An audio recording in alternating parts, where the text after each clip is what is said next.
Good morning everyone, কেমন আছো তোমরা সবাই? আমি অপর্ণা আর চলে এসেছি একটা নতুন মিনি ব্লগ নিয়ে। তো আজকে হলো শ্রাবণ মাসের দ্বিতীয় সোমবার। তো আমিও ভাবছি আজকে পুজো দেবো মায়ের সাথে। তো মাকে তো সকালবেলা একটু হেল্প করে দিচ্ছিলাম, যেহেতু মারও অনেক কাজ। আর তারপরে তো আমি স্নান করে হয়ে গেছি রেডি, আর দোকান থেকে কিছু জিনিসপত্র আনার ছিল সেগুলোও এনে নিলাম। তারপরে এসছি আমি আমার গপু ভাইয়ের কাছে। গপু ভাই তো ঘুমাচ্ছে, তো ওকে ঝটপট করে তুলে স্নান ধান করিয়ে রেডি করে দিলাম। আর আজকে আমি ওকে পরিয়েছি একটা অর্গ্যানজা টাইপের জামা। আমি এটাকে অর্গ্যানজাই বলি, কারণ এর ওড়নাটা আমার কাছে এমনই মনে হয়। আর এটা হচ্ছে ওই রকমই ওর জামার সাথে ম্যাচিং করে সাদা দিয়ে লাল দিয়ে একটা টুপি। আর যেহেতু ওর জামায় সবুজ আর হলুদও আছে, তো ওই মালাটা পরিয়েছি। আর এই মালাটা আমার খুব ফেভারেট। আর তারপরে তো চুড়িও পরিয়েছি ওরকমই সবুজ সবুজ। আর দেখো, আজকে তো আমার মা লক্ষ্মী আর গপু ভাই টুইনিং করেছে।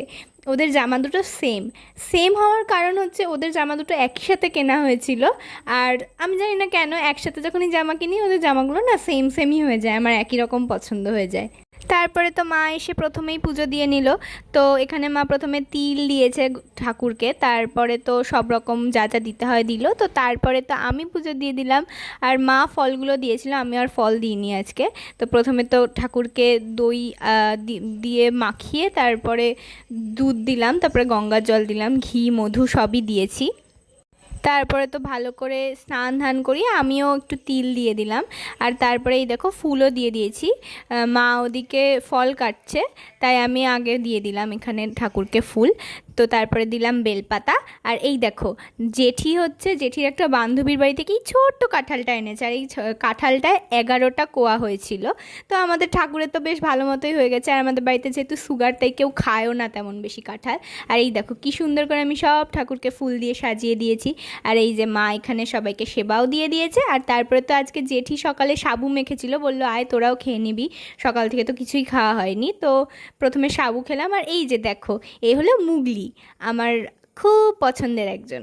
তো এর সাথে তো একটু খেললাম। তারপরে তো আমার মনটা একটু চা চা করছিল, যেহেতু আজকে সকালেও চা খাওয়া হয়নি। তো চাটা খেয়ে দেখি বাইরে বৃষ্টি হচ্ছে। আর আমার মায়ের একটা স্টুডেন্ট মিষ্টি, ও ছাতা নিয়ে আসছে। ওর দিদির একটা ব্লাউজ ছিল মায়ের কাছে সেলাই করতে দেওয়া, ওটাই ও নিতে এসেছিলো। আর দেখো বিকেলেও তো বৃষ্টি হচ্ছিলো, আর মুগলি দেখি ছাগলের ঘরের ওখানে শেডের তলায় বসে আছে। তারপরে তো মায়ের সব স্টুডেন্টরাও পড়তে চলে এসেছিলো, আমিও পড়তে বসে গেছিলাম। তো পড়াটরা করার পর মা ওদিকে পুজো দিচ্ছিলো, তাই ভাবলাম আমি রুটিটা তাড়াতাড়ি করে নিই, এদিকে রাতও হয়ে যাচ্ছিলো। তো আমি রুটিগুলো সব করে ফেলেছি। আর আজকে ডিনারে ছিল ঘুগনি, সুজি আর রুটি। তো ভিডিওটা এই পর্যন্তই থাকলো।